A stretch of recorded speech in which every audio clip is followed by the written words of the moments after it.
My husband's secretary and I got pregnant around the same time, but ended up giving birth on the very same day. My husband noticed that the secretary, like me, had given birth to a boy. He suggested that the secretary and her son move into the house next door to us. I hesitated for a while but eventually agreed, especially since the secretary's husband had already divorced her. Sympathizing with how hard it must be for her to raise a child alone, I not only let her stay next door but also paid 3 years rent for her up front from a young age. My son was unruly and frequently received complaints from his teachers at school and from other parents, helpless and hoping to secure a better future for him. I followed my husband's advice and put him temporarily in charge of the company while I became a full-time homemaker years later. Thanks to my dedicated and careful nurturing, my son successfully gained admission to Qingbei University. Overjoyed, I decided to take my son and husband on a trip together, as a well-deserved reward for my son. Who would have thought that on the day before my departure, as I was on my way to the office to pick up some documents, I got into a car accident while I lay in the hospital, severely injured and unconscious.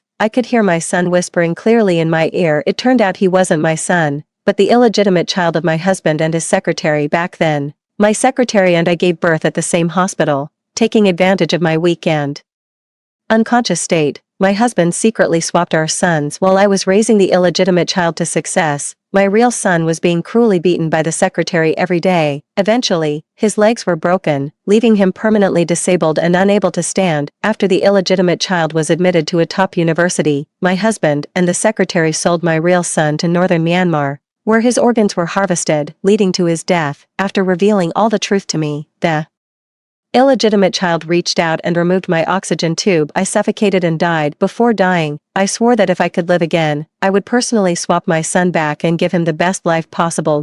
Honey, open up, a gentle, familiar voice sounded in my ear. When I opened my eyes, I saw the face I loathed with every fiber of my being. Slap. Using all my strength, I delivered a fierce slap to the man before me, my eyes burning with boundless hatred. The man standing in front of me was none other than my husband, Yi Huai. Just thinking about how he handed my newborn son over to his secretary, Lu Yilin, made me want to kill him. Yi Huai, looking round after I hit him, said, "Honey, why did you hit me? Look, it's already red." I glanced at him expressionlessly and saw that it was indeed red. I sneered inwardly, feeling wronged already. If only he knew that the grievance I've suffered is not even 1/10,000th of his. But why is Yi Huai so young? Stunned, I looked up and glanced around. Seeing the familiar walls and furniture, I froze for a moment. Strange, this decoration looks just like the setup from 18 years ago. Could it be? I looked down at my round belly and thought in shock, I'd been reborn. Before I could collect myself, Yi Huai cautiously brought his face close to mine. "Honey, what's wrong?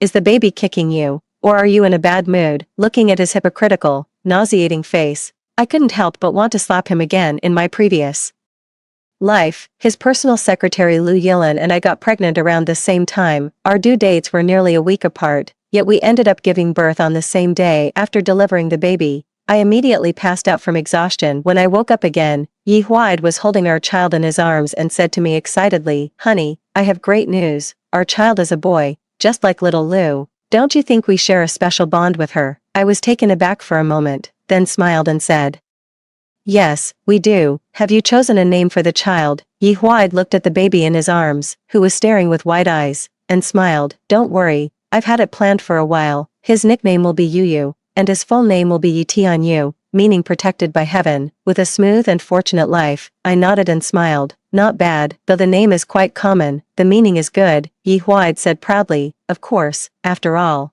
he's our son. How could I not put my heart into it?" At the time, I simply thought he was truly fond of having a son, which was why he gave him a name meaning protected by heaven. Little did I know that the name was actually intended for his illegitimate child with Lu Yilin. According to legend, when a person is on the verge of death, everything they have experienced in life flashes before their eyes like flowers seen from a galloping horse, clear and rapid. So I remember very clearly that not long after Yi Huai named his illegitimate child, Lu Yilin named my son Lu Jianzhong, which means born a lowly bastard. I frowned at the time and told her the name didn't bode well. She should pick a different one for her child. But to my surprise, she said, "Ma'am, you don't understand. We country folk have always believed that a humble name makes for an easy life. The idea is that the more lowly the name, the easier the child will be to raise. Only when the child reaches adulthood will they get a proper, nice-sounding name, symbolizing a new beginning in life." Yi Huai chimed in, "That's right, dear. It's a traditional way of thinking among country folk like Xiao Lu. What she wants to name her child is her own business, we shouldn't meddle. Ridiculously, I really believed at the time that this was a traditional naming practice among country folk. I had no idea that Lu Yilin was utterly demeaning my own child too before I left the hospital. My husband proposed moving Lu Yilin and her son into the house next to ours, on the grounds that his secretary had given birth on the same day as me, and that both of us had had boys. He also said that Lu Yilin's husband had divorced her less than 2 months into her pregnancy. A woman raising a child alone is hard, so as her boss, he naturally needed to give her and her son extra care. I hesitated for quite a while, but in the end, I still agreed to Yi Huaida's suggestion. After all, I am a woman too, and I know all too well how hard it is for a woman to raise a child on her own. So not only did I let Lu Yilin live next door to me, but I also paid 3 years' worth of rent for her up front. After being discharged from the hospital, Lu Yilin moved into the house next door with her child. From then on, I could hear the child's crying and screaming almost every day. I kindly reminded her that beating a child like that could easily cause harm, but she shut me down with the saying, "Spare the rod, spoil the child." Even so, every time I saw the child being hit, I couldn't bear it and would bring him to my place to put medicine on his wounds. Lu Jianzhong was very well behaved. Every time I gave him some food or treated his injuries, he would look at me with gratitude and say thank you. It wasn't until Yi Tianyu was in his senior year of kindergarten that I received a call from the homeroom teacher. After that, I never really paid much attention to the incident about Lu Jianzhong being beaten again. According to my homeroom teacher, Yi Tianyu was a kid who just couldn't stay still in kindergarten. One day he'd be snatching snacks from the little girls. The next he'd be pulling the hair of the little boy sitting next to him. The following day he'd either be playing with fire in the bathroom or teaming up with other boys to bully the girls at the same time. The homeroom teacher also told me that Yi Tianyu had received complaints from multiple parents, who demanded that the kindergarten expel him, and even that the kindergarten pay compensation. Otherwise, they would make Yi Tianyu repay 10 or 100 times over the suffering and injuries their children had endured. My heart raced, and I immediately drove to the kindergarten. As soon as I entered the kindergarten, I saw Yi Tianyu pointing at everyone's noses and swaggeringly cursing them out. I was so furious that my vision went black, and I slapped him hard in front of everyone. After that, I apologized to the principal, the teachers, and the other parents,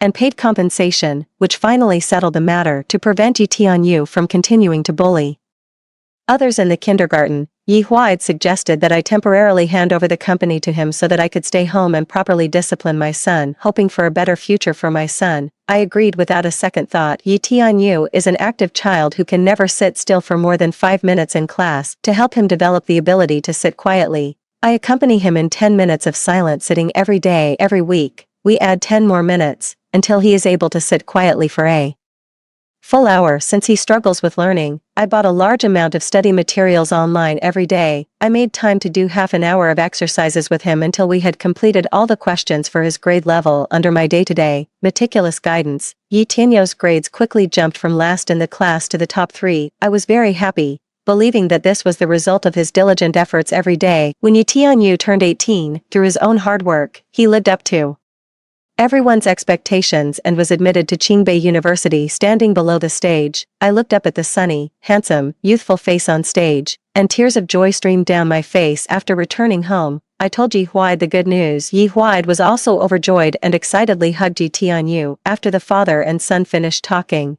I took the opportunity to bring up the idea of traveling abroad. Both of them were immediately thrilled and entrusted me with full responsibility for planning the trip. I readily agreed and spent 3 whole days and nights finally finalizing the plan. But unexpectedly, the day before departure, while driving to the company to pick up the folder with employee names, I got into a car accident.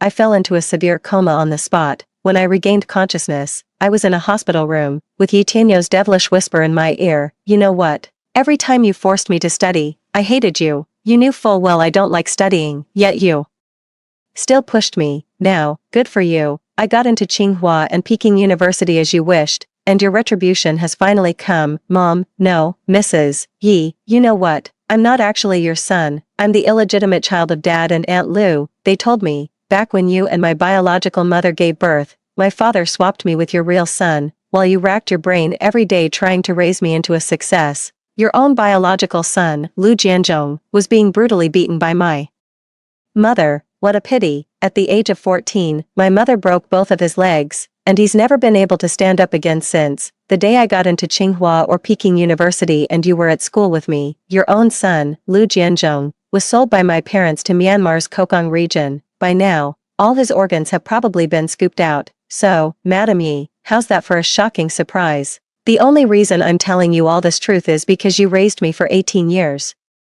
Since you're about to die anyway, I figured I should let you die with your eyes open. Oh, right, I almost forgot one more thing. Today's car accident wasn't actually an accident. My father intentionally arranged for someone to hit you, but don't worry about my father facing the law. The driver bled out on the spot after hitting you. Guess he was just unlucky, taking the money but never getting to spend it. Now that I've told you everything, you can take your final journey in peace. After saying that, he reached out and pulled off the oxygen tube, leaving me to struggle painfully on the bed until I suffocated to death. Before dying, I swore that if I could live again, I would personally swap my son back and give him the best life possible. Now that I've been given another life, I will naturally not let my son fall into Lu Yilan's hands and suffer her abuse. Not only that, but I will also make Lu Yilan and her son tear each other apart, to avenge the child-swapping crime from my past life. As for Yi Huaid, a man who only managed to start his company with the help of my Chow group, I will show him no mercy either. The bond between him and me was already severed in the last life. The moment the children were swapped, gently stroking my pregnant belly through my clothes, I silently vowed, "Don't worry, my son, this time mommy will protect you, and won't give anyone a chance to hurt you again." I suddenly looked up and met Yi Huaida's eyes. Yi Huaid was startled by me, jumping back a step and constantly patting his chest as he said, "Honey, what's wrong with you today? I asked you a question, and you didn't answer. You nearly scared me to death." I looked at him expressionlessly, knowing it wasn't time to blow things up yet. Forcing a faint smile at the corner of my mouth, I said, "Sorry, honey, I've just been feeling a bit down lately." I stood up and walked over to him, gently touching his red, swollen cheek from my slap, and pretended to care, asking, "Does it still hurt?" I had put all my strength into that slap. Of course it hurt, but considering all the horrible things he did in the previous life, that slap was the least he deserved. Seeing how concerned I was, Yi Huaid thought I really was just in a bad mood and had hit him by accident. He reached up and held my hand, saying, "It's okay, honey, I'm thick-skinned, but does your hand hurt? You're close to giving birth now, so you really shouldn't lose your temper like that. What if it affects our baby?" I sneered inwardly. "You're not worried about the baby being unhealthy, you're worried about the person who will raise him."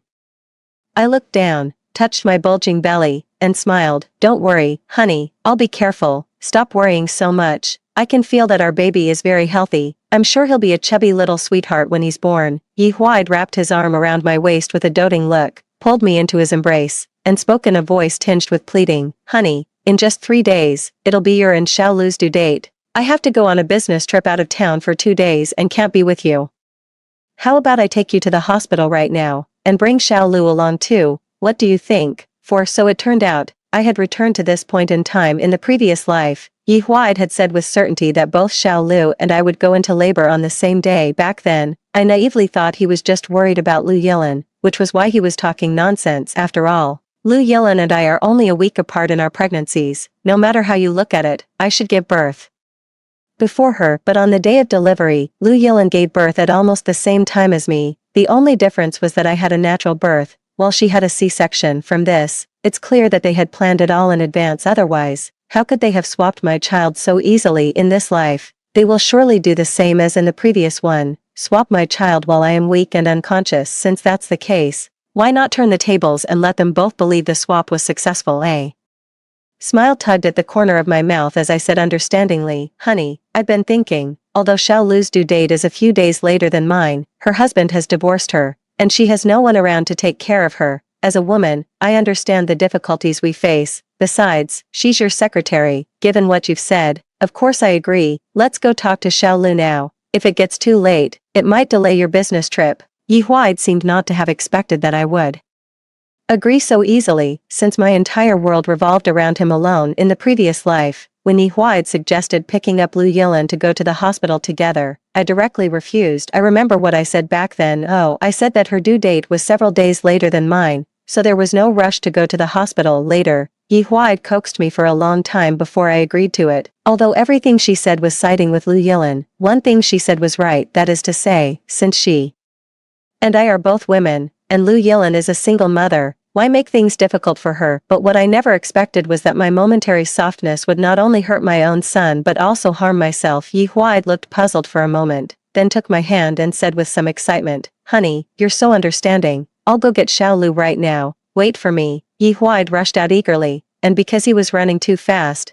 he nearly took a nasty fall down the stairs just like in the previous life. Yi Huai arranged for Lu Yilan to stay in the room next to mine. However, not long after the two of us were admitted to the hospital, Yi Huai said he was worried about me and the child, so he turned down the out-of-town project and planned to wait until after I gave birth and finished my postpartum confinement. I stared into his evasive eyes, and my heart sank. How had I never noticed before how terrible Yi Huai's acting really was? Unlike in my previous life, this time Lu Yilan and I moved into the hospital room early. Still, Yi Huai ended up staying behind, claiming he was worried about me and the child. But that's fine, as long as he's still in the hospital, my plan can proceed smoothly. 3 days passed quickly, and both Lu Yilan and I went into labor without any issues. Wah wah, hearing the babies cry, I closed my eyes in relief. When I opened them again, Yi Huai was already by my side, holding the child. "Honey, you're finally awake. Come see our child.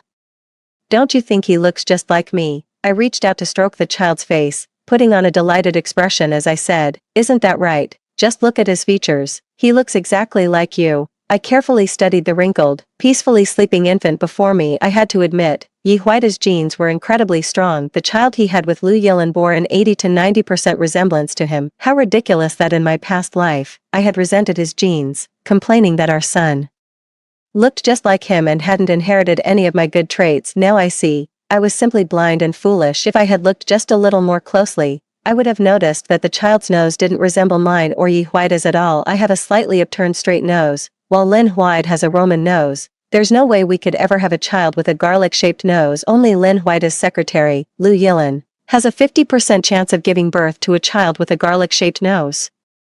Since she herself has one. Watching Yi Huai enthusiastically name the child Ji Tianyu, I felt deeply displeased. 5. In my past life, after hearing the meaning behind the name, I eventually agreed to let the child be called Ji Tianyu. But in this life, I firmly refuse to let my child bear that name simply because that name belongs to the born villain right in front of me. In this life, my own son shall be called Chenzi. First called Ji Chenzi, then called Xiao Chenzi. The character Chen represents early morning and hope, symbolizing vitality and a positive outlook, implying a beautiful beginning of life and a future full of hope. The character Shi represents the morning sunlight, symbolizing warmth, brightness, and hope, implying that the starting point of life is full of hope and energy. In this life, I want to give my child the best upbringing and companionship, and not repeat the mistakes of the previous life. Yi Huai, seeing that I didn't agree with the name he had chosen, rattled on at me for a long time. One moment he told me about the meaning of the name and how wonderful it was, and the next he said that choosing this name would bring divine blessings and so on. Lin Huai nagged in my ear for a long time.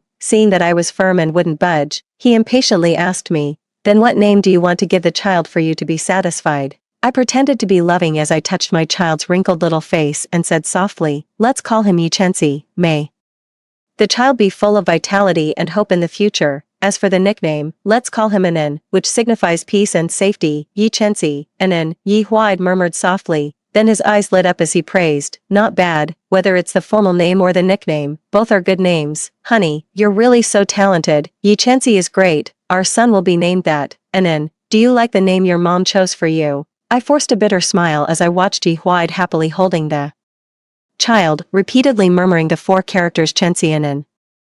My heart was full of worry for my own biological child. By this time in my previous life, my child had probably already suffered a beating from Lu Yilan. I have to admit, Lu Yilan's physical constitution is really good. I was unconscious for a whole day and night after my natural birth, but she was able to get out of bed and move around the day after her C-section, occasionally getting upset by the baby's cries. Every time she lost her temper, I worried she might tear her stitches. I turned my head to look at the wall, and even though it was in the way, I could still faintly hear a child crying. My heart ached as if cut by a knife, my hands clutching the blanket tightened involuntarily, and a surge of hatred rose in my eyes as I thought, "Sweetheart, hold on just a little longer, soon you'll be back with mommy." When night came, I pretended to fall asleep, taking advantage of the dark and windy night. I carefully carried my baby to the next room, Lu Yilan's ward. Seeing that she was sleeping like a log, I quickly and deftly swapped the babies. Fortunately, Lu Yilan had left my child's stroller carelessly tossed in the corner. She didn't care much for him, which made it easy for me to switch the baby's back, holding my lost and found treasure against my chest. I gently rubbed my face against his chintzy, and then, "It's so good, Mommy finally got you back. Mom swore she would make sure you grow up healthy and safe. As for the suffering you endured in your past life, let that illegitimate child experience it themselves in this one." The next morning, I was woken up by a stream of curses. "You unwanted brat. All you know is how to cry every day. Didn't I already feed you? Why are you still crying?" If she hadn't said that, the bastard might have quieted down, but her words only made him cry even louder. "Wah, brat, born a worthless brat indeed, even food won't shut you up. Just wait till I beat you to death." Lu Yilan's angry roar, accompanied by the miserable sound of a baby wailing, filled the air. I frowned, got out of bed, and went to feed my son. After feeding, I carried my son to the adjacent hospital room. Of course, I wasn't worried about that illegitimate child, just that Lu Yilan might beat him to death before he could grow up. How would I carry out my revenge plan then? Lu Yilan was truly ruthless, even capable of laying hands on her own flesh and blood. When I reached the door of the hospital room carrying the child, the illegitimate son was still wailing loudly in the crib. Meanwhile, Lu Yilan sat on the bed in fury, cursing nonstop, just as expected of the bastard born from that woman, truly wretched and whiny. 6. I frowned slightly and let out a cold laugh inwardly. What's this? Flying into a rage out of humiliation. You don't even realize what you're saying. I raised my hand and knocked on the hospital room door, saying, "Xiao Lu, are you in there?" After a moment, the door swung open, revealing Lu Yilan's somewhat pale face. "Mrs. Yi, what brings you here? Come in, please, come in." As Lu Yilan invited me inside, I immediately spotted Yi Tianyu sobbing heartbrokenly in the corner, thinking back to how I devoted myself to him in my previous life, only to have him unplug my oxygen tube in the end. The suffocating pain of that death is still fresh in my memory. I looked at the child in the stroller, a flicker of ruthlessness flashing in my eyes. "Lin Tianyu, don't blame me. After all, Lu Yilan is your biological mother. It's not against the law for me to take back my own child, is it?" In no time, I put on a different face, turning around with a worried expression and said, "Xiao Lu, why is your child crying nonstop? Did he not get enough milk, or is he still hungry?" Lu Yilan curled her lip and said with disgust, "Who knows what's wrong with this little brat? I've fed him, I've soothed him, but he just won't sleep, only knows how to cry. Your child is so much better, ma'am, quiet, well-behaved, and adorable. Unlike this brat I gave birth to, ugly and so hard to take care of. If I'd known it would be like this, I should have just aborted this brat back then. At least I wouldn't be putting myself through all this now." Every time Lu Yilan said something, she would sneak a glance at me. Only when she saw that my expression remained calm and unruffled did she boldly utter the words about wanting to beat Yi Tianyu out of her system. I looked at Yi Tianyu, who had cried himself to sleep in the corner, then at Lu Yilan, whose face was full of disgust. With a sigh, I said, "Xiao Lu, I'm not trying to lecture you, but you must never say things like that in front of the child. It would break his heart. But come to think of it, haven't you given the child a name yet? Why do you keep calling him bastard?" Having been through a past life, I naturally wouldn't suggest that Lu Yilan change the child's name. After all, he's not my child. His own mother can call him whatever she likes. I was just voicing the question in my mind. "Well, about that," Lu Yilan rolled her eyes and explained with a smile, "It's because a humble name is easier to raise. Of course, madam, you may not know this, but where I come from in the countryside, we give children humble names until they turn 18. Only when they come of age do they receive a brand new name. My son's nickname is Bastard, and his formal name is Lu Swollen Bastard. Swollen as in swelling, bastard as in illegitimate. The meaning being the more contemptible the name, the easier he is to raise. Once he turns 18 and becomes an adult, I'll give him a new name." Hearing an answer not much different from the previous life, I nodded as if I half understood. "Bastard, Lu Swollen Bastard, not bad at all. I'm very pleased." Yi Tianyu, "Oh no, now he should be called Lu Swollen Bastard. Bet you didn't see this coming. In the last life, my son endured countless scornful looks because of this name. Now, after all its twists and turns, this name has finally landed back on you, you bastard child. In this life, let's just see if, without my careful cultivation, you can still throw your weight around outside, arrogant and bullying, using the Chiao family's influence like you did in your past life." 7. "Ellen, I brought you breakfast." Yi Huaida's voice suddenly sounded behind me. I turned around and saw him walking in with breakfast. When Yi Huaid saw me here, a flicker of panic crossed his eyes, but he quickly composed himself and said with feigned surprise, Honey, what are you doing here? I went to the ward and didn't see you, so I thought I'd bring breakfast to Xiao Lu first." Humph, now he didn't dare call me Ellen anymore. Seeing he only had a single serving of minced pork congee and an egg, I pretended to be displeased and asked, "Then what about mine?" Yi Huai handed the minced pork congee and egg to Lu Yilin, then turned and patted my head affectionately. "Your breakfast is in your ward, I'll go get it for you right now." I shook my head and said, "Forget it, I've been out and about for quite a while now. I'll just go back to my hospital room to eat." I carried my son back to the hospital room. Before I left, Yi Huai had wanted to come back with me, but I happened to catch a reluctant look in his eyes, so I used the excuse that Xiao Lu wasn't good at taking care of children and had him stay behind to help look after that illegitimate child. I had just finished breakfast when another bout of annoying baby crying came from the neighboring hospital room. That little wretch Lu Jianzong really is a born troublemaker, already so fussy at such a young age. In my past life, it was because of him that I never got to properly rest during my postpartum confinement. If I hadn't hired a postpartum nanny with my own money, that child probably would have driven me crazy. But in this life, I don't have to worry about that anymore. Let the evil be dealt with by their own kind. Let the mother and daughter tear each other apart. The day before being discharged from the hospital, Yi Huai made the same proposal as in the previous life. He hoped I would agree to let Lu Yilin live next door to me. Seeing my silence, he used the exact same arguments as in the past life to persuade me. I agreed before he could finish, and even paid 10 years worth of rent for Lu Yilin up front. Lu Yilin was so grateful she looked ready to kneel before me. "Don't mention it, after all, you are a woman too." Leaving those words behind, I held my child and opened the rear car door. Yi Huai saw me holding the child as I got into the back seat of the car, so he had Lu Yilin sit in the front passenger seat. After the car started, I watched coldly as the two of them chatted on and off in front. In the end, I decided to just close my eyes and fall asleep, finding it easier to simply look away. When I woke up again, Yi Huai had just stopped the car, holding the child and about to head inside. I suddenly remembered that Lu Yilin was raising her child alone, so I turned to look at Yi Huai and said considerately, "Honey, it's inconvenient for Xiao Lu to carry the baby by herself. Why don't you take her out to buy some daily necessities?" Yi Huai froze for a moment, looking at me with a puzzled expression. He could tell that something seemed different about me, but he just couldn't figure out what. Still, he didn't dwell on it too much, simply attributing the change to the fact that I now had a child. How would Yi Huai know that I never changed at all? I simply saw his true colors. In my past life,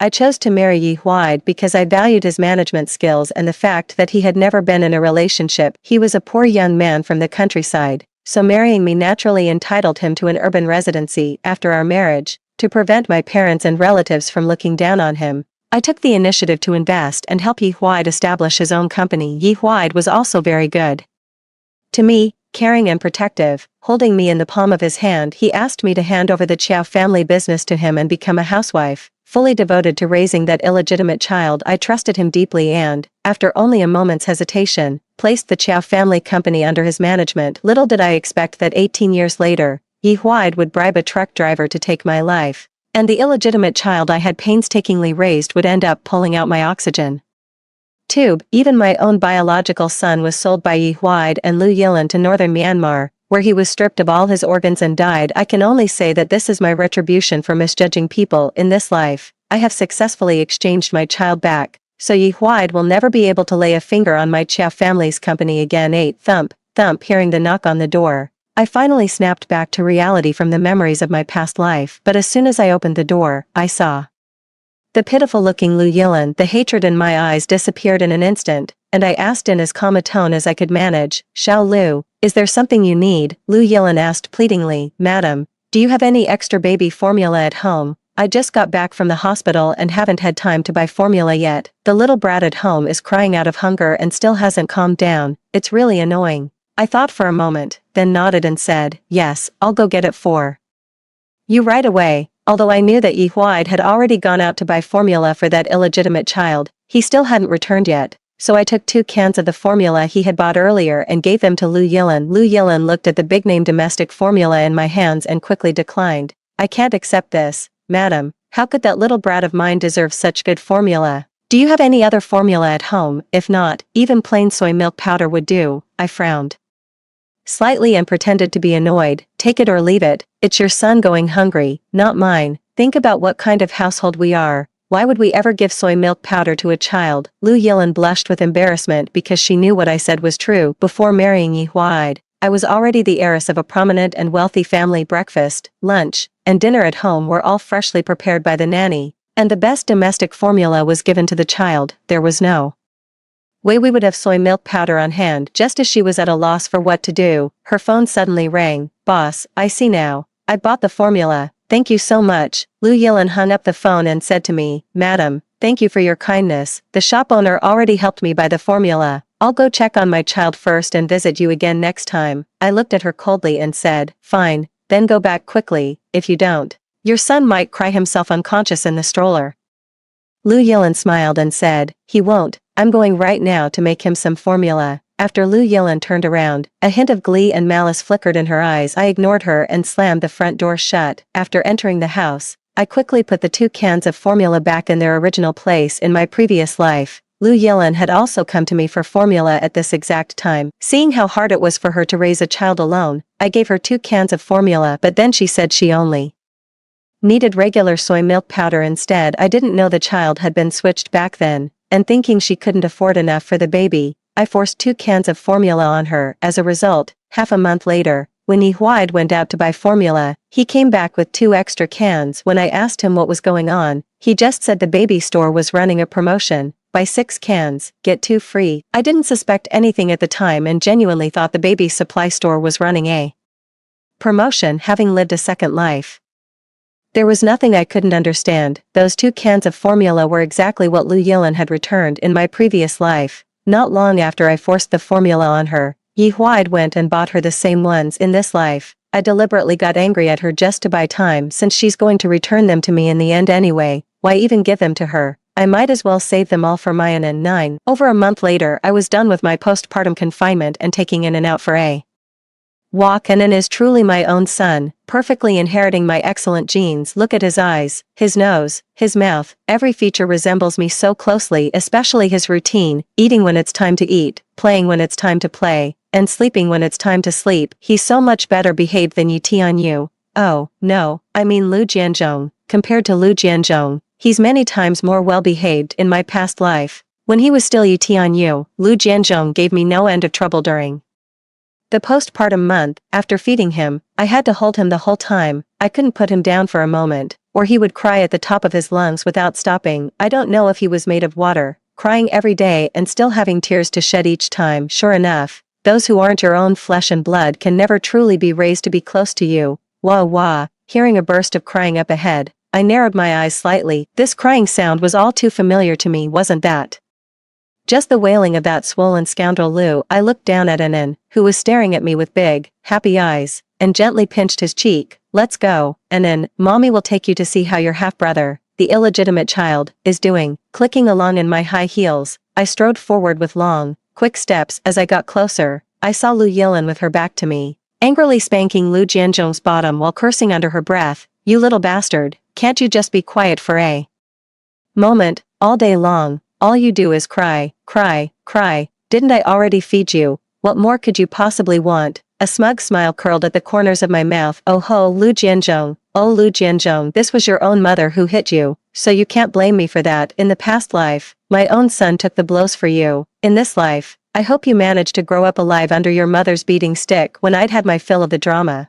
I stepped forward with the child in my arms. Xiao Lu, what's wrong with you? Why are you so furious? What did this child do to upset you this time? Lu Yilin turned around and saw me approaching with the child. Oh, it's you, Mrs. Yi. You're out for a stroll with your child too. I nodded and walked over to her with my child in my arms. Lu Yilin looked at my child, her eyes filled with a motherly affection. Madam, your son is so well behaved. He's just looking at me and smiling happily. Not like this little wretch in my arms. All he does is cry.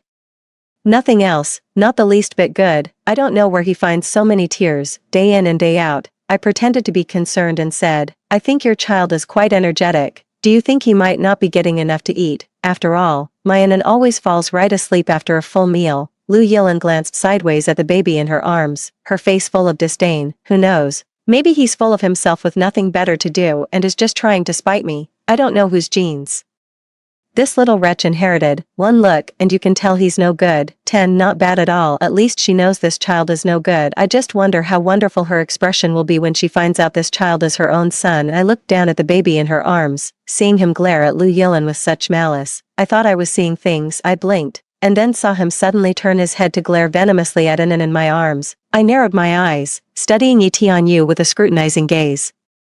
It seems he's been reborn too. It was just bad luck. I came back a bit too early, but coming back isn't necessarily a bad thing, because now I'll get to see the delightful spectacle of those mother and son tearing each other apart. Yi Tianyu is both selfish and malicious, and cannot stand being restrained by anyone in the slightest. In my previous life, just because I pushed him to study, he resented me so much that he unplugged my oxygen tube. In this life, his own mother, Lu Yilin, beats him every single day. I wonder how Yi Tianyu will seek revenge, but maybe I'm worrying a bit too much. After all, Yi Tianyu, only 3 years old and without a registered household, is locked inside the house by his mother every day and beaten. Children grow up fast, and is already in kindergarten, yet Yi Tianyu doesn't even have a household registration. Should he be pitied or despised? After Anin started kindergarten, I officially returned to the Chiao Corporation in addition to taking over major projects. I also hired a private investigator to keep a close watch on Yi Huide and Lu Yilin year after year. At the same time, I quietly began putting pressure on Yi Huide's company from behind the scenes. Of course, I don't intend to bankrupt Yi Huide's company anytime soon.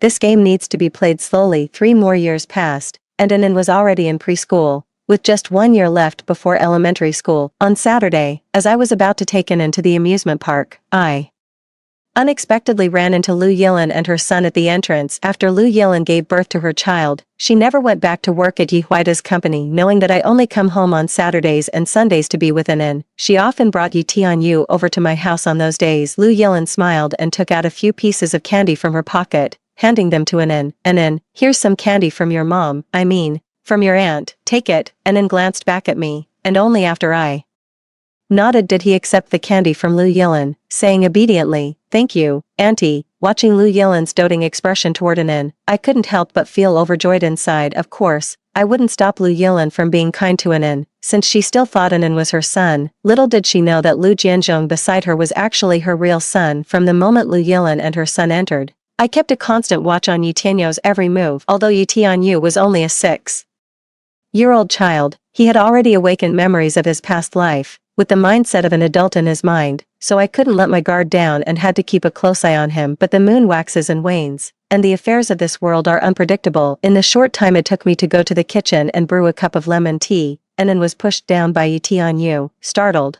I quickly helped him up and checked him for injuries. If it weren't for considering Lu Yilin and her son, I would have checked Anin from head to toe. "You little brat.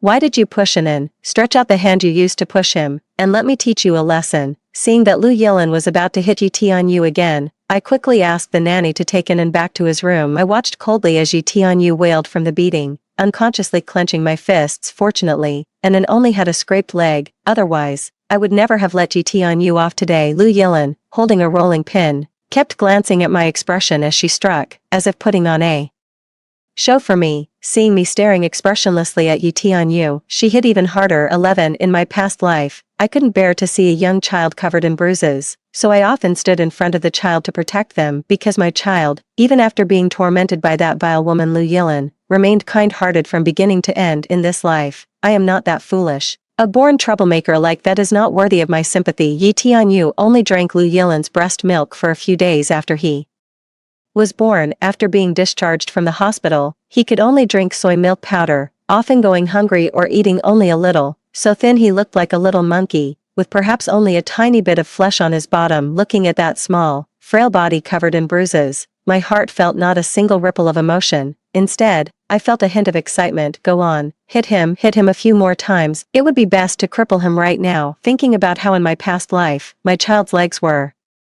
broken by her, and she didn't even take him to the hospital for treatment, leaving him permanently disabled and unable to walk. It made my blood boil with hatred, not to mention what came after, selling him to northern Myanmar. By the time Lu Yilin was done beating him, 15 minutes had already passed. By then, Yi Tianyu had been beaten unconscious, while Lu Yilin continued cursing him with all kinds of foul language, even wishing him dead and condemned to the 18th level of hell. Worried She hadn't gotten it all out of her system. I brought her a glass of water. Lu Yilin gulped down the water and smiled at me, saying, "Thank you, madam, don't worry. Today I'll make sure to discipline this bastard properly and give Anin the satisfaction she deserves." I glanced at Yi Tianyu, his face bruised and swollen, writhing on the ground in pain, and said, as the saying goes, spare the rod and spoil the child. Being a mother like you really isn't easy. Lu Yilin was taken aback for a moment, then said, exactly, that brat is just so unruly. If only he were half as sensible as Anin, I, as his mother, wouldn't have to worry so much. I casually said, he's still young, just needs proper discipline. Lu Yilin laughed heartily and said, I thought that when I hit my child like that, you'd rush over to stop me.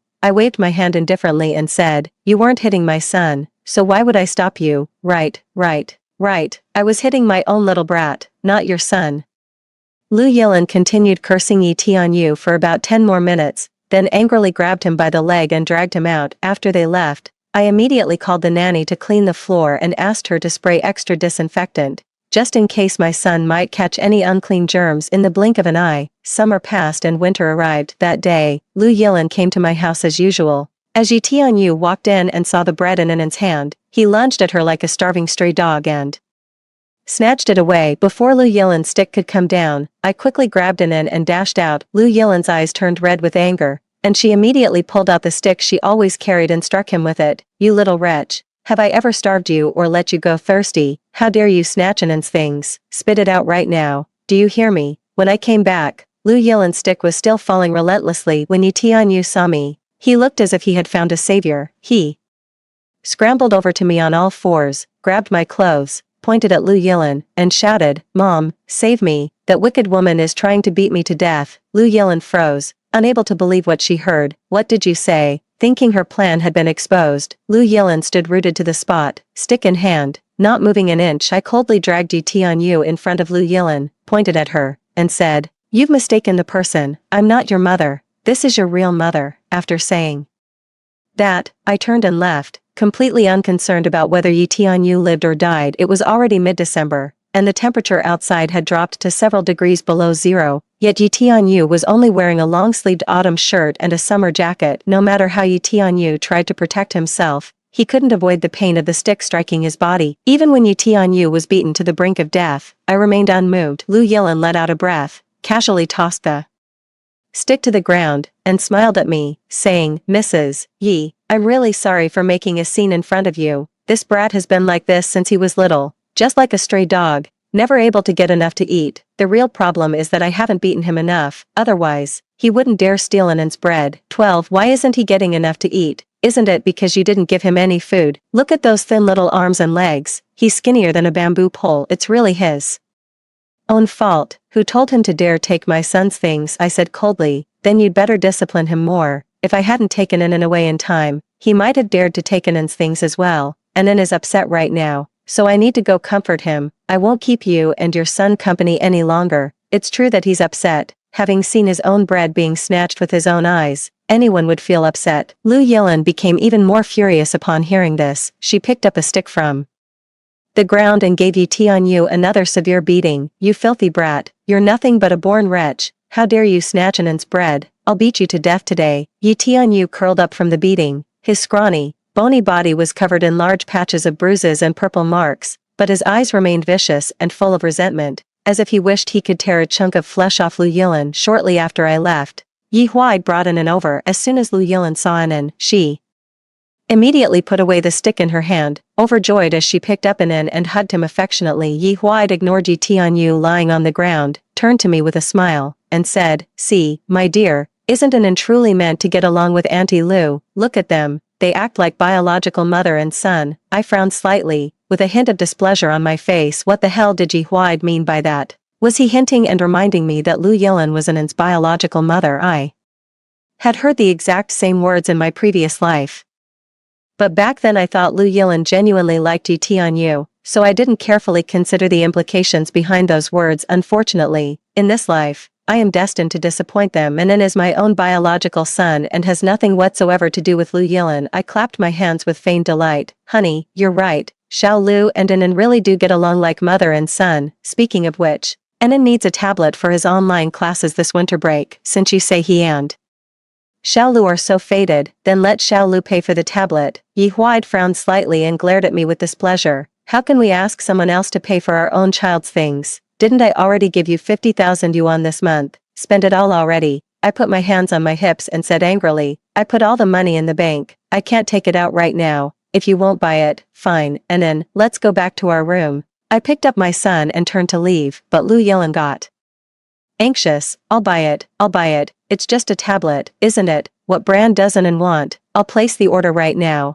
I promise Anan will be satisfied. Only after hearing this did I put Anan down without any hesitation. I chose an iPad Pro tablet, costing Lu Yilan nearly 30,000 yuan then, intentionally or unintentionally. I brought up Anan's preferences, dressing style. I mentioned everything Anan needed right in front of Lu Yilan, eager to get closer to Anan. Lu Yilan gritted her teeth and bought it all, spending close to 800,000 yuan every year. I hire a private investigator to keep a close watch on Yi Huai and Lu Yilan in just 6 years, plus the year Lu Yilan was pregnant. The annual spending amounted to nearly 1 million yuan, and I, Yi Huai's lawful wife, only receive 50,000 yuan from him each month. Isn't it reasonable for me to collect a little interest now? Fortunately, I kept a backup plan when we got married 5 months into my marriage to Yi Huai. My parents died in a plane crash. They had already made their will before I got married. Most of the assets they left me are overseas, and their main foundation is also abroad. So all these years, Yi Huai has thought that the Chiao Group was my biggest support,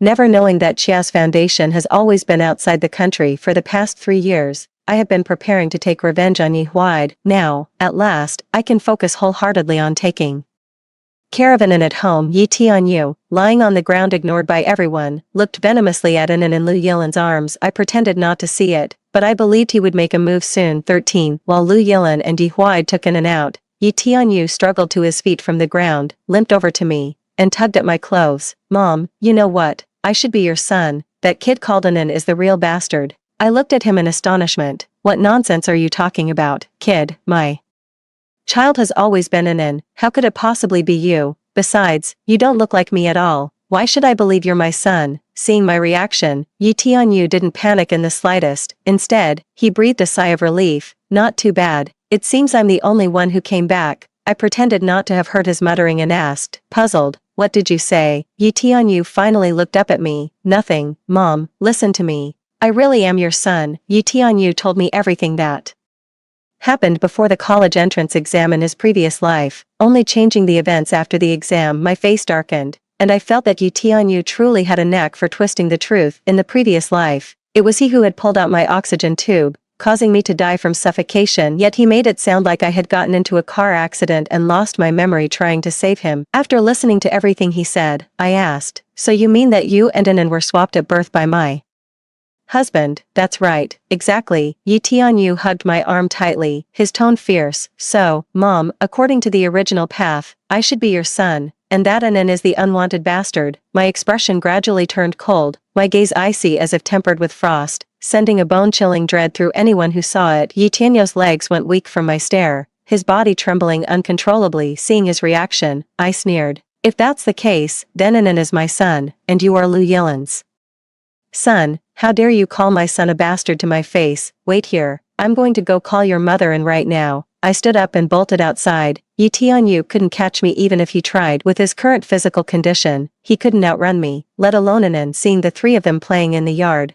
I was seething with anger. I walked over and slapped Lu Yilan hard across the face. Lu Yilan, you've really raised quite a son. Lu Yilan covered her face and said indignantly, Madam Yi, why did you hit me? And why did you say I raised a fine son? Yi Huai stood up and pulled me aside, trying to calm me down. Honey, what's wrong? Can't we talk about this nicely? Why did you have to hit Xiao Lu? Why? I grabbed Yi Huai's ear and yelled, because her son, right in front of me, called our son a bastard. What did you say? Lu Yilan screamed in disbelief, then grabbed a stick and rushed inside. That blasted little brat. If I don't teach him a good lesson today, he won't even know his own name. I handed Anan to the nanny and walked into the house with Yi Huai. Before we even entered, we heard a furious shout. You little bastard, how dare you run? Let's see if I don't beat you to death today. Looking at Yi Tianyu's pitiful state, I turned away, unable to bear it. Not because I felt sorry for him, it's just that Yi Tianyu looked so utterly miserable. Yi Huai was worried that if Lu Yilan kept beating him like this, it might lead to a fatality, so he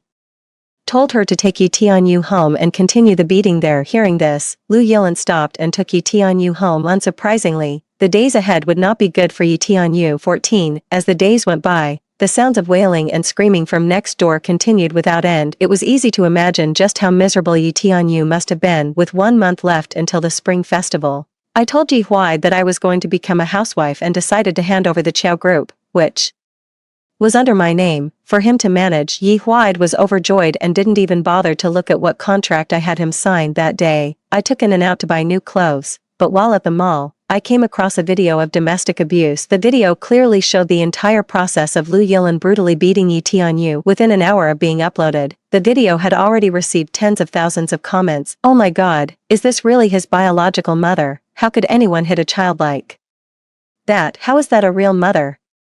That's clearly a murderer. Did you hear that? While that frail little child was being beaten, he kept repeating, "I'm sorry, Mom, please don't hit me." That woman might be a human trafficker, right? Otherwise, who would beat their own child so mercilessly? Animal, that's truly an animal. The child was still clamoring to call the police, but the woman said it would be useless. Everyone, quickly find out where this woman lives, so we can go confront her ourselves. Seeing this, I borrowed my friend's account and directly posted Lu Yilin's home address in the comments. At the same time, I also handed in an over to my assistant. After this incident, I knew Yi Tianyu's retribution was coming, and what I needed to do now was to divorce Yi Huai as soon as possible. Lu Yilin became completely infamous online for abusing her child. Before nightfall, concerned netizens from nearby had already blocked her door. Not only did they splash red paint on her windows, but they also placed many white funeral wreaths at her entrance. Seeing the red paint on the windows, Lu Yilin was absolutely furious. She unlocked her phone and realized the video had been posted from her own account. It instantly dawned on her that Lin Tianyu was behind this. "You little bastard,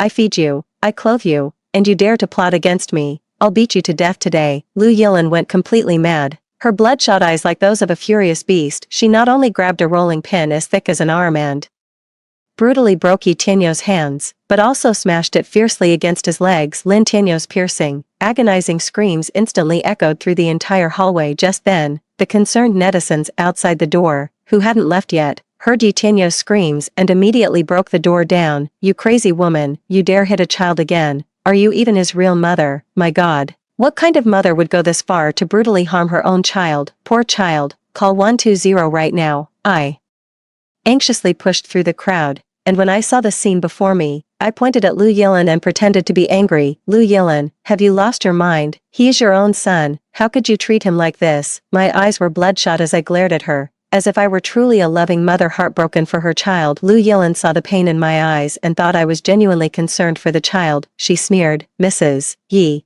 what's with that look? Don't tell me you actually feel sorry for this little bastard." A middle-aged man couldn't stand it anymore. He pointed at Lu Yilin and cursed, "You goddamn bitch, even a stranger here feels for the child, but you, his own mother, not only don't care, you're beating him half to death. Believe me, we'll call the cops right now and report you for child abuse." Lu Yilin sneered, "Fine, go ahead and report me. I'm not afraid." Her reckless attitude once again angered the concerned netizens behind me. Before the crowd could say anything else, the ambulance arrived. 15. I got on the ambulance with Lu Yilin with my reddened eyes and a look of distress on my face. Lu Yilin became even more gleeful about my suffering. "Mrs. Yi, tell me, is a mere bastard really worth all your sympathy?" "Sympathy? No way. I'm just waiting for the moment you learn the truth." I secretly gave my inner thigh a hard pinch, forcing tears from the pain. "Xiao Lu," I sobbed. I don't know why, but the moment I saw that bastard lying on the ground, barely breathing, I felt a pain in my heart like being cut by a knife. "Tell me, what is really going on here? Even though the bastard is your own biological son, seeing him in this state somehow breaks my heart." Lu Yilin looked gleeful, coming over to feign comfort. "My dear, as the saying goes, every man has his own fate. That the bastard has ended up like this is his lot in life. No one else is to blame, even if he dies. It has nothing to do with you. Don't you agree?" I knew Lu Yilin said this to stop me from saving Yi Tianyu. In my previous life, after my son was crippled by her abuse, I had actually put up some money. Unfortunately, back then I was too caught up with Yi Tianyu to handle it personally. I handed the money over to Lu Yilin, and never really checked in on my son again. Later, Lu Yilin told me that by the time the child was taken to the hospital, it was already too late. The doctors said he would have to spend the rest of his life in a wheelchair. I blamed myself for a long time. thinking that if only I had given the money sooner, my son wouldn't have lost the use of his legs, ruining his future. Seeing how self-accusation I looked, Lu Yilin was probably mocking me in her heart. After all, the one she abused was my own biological son, not hers. If Yi Tianyu hadn't told me the whole truth right before he died, I would have remained in the dark until my very end. Lu Yilin's goal was very simple: to ruin my son for life. Little does she know that this wretched child in this life is actually her own biological son. I took a deep breath and nodded. You're right, that bastard is your son. Even if he dies, it has nothing to do with me. Hearing me say that, Lu Yilin gloated. Yes, that's right, he's my son, and his death has nothing to do with you. Watching her gloating, she was probably still mocking me in her heart for being such a fool. After arriving at the hospital, Yi Tianyu was taken into the examination room, Lu Yilin and I waited outside the examination room for a long time before the doctor came out. Who is the child's family member? Pointing at Lu Yilin, I said. She is the child's mother. The doctor looked at Lu Yilin with a reproachful expression and said, Are you really the child's mother?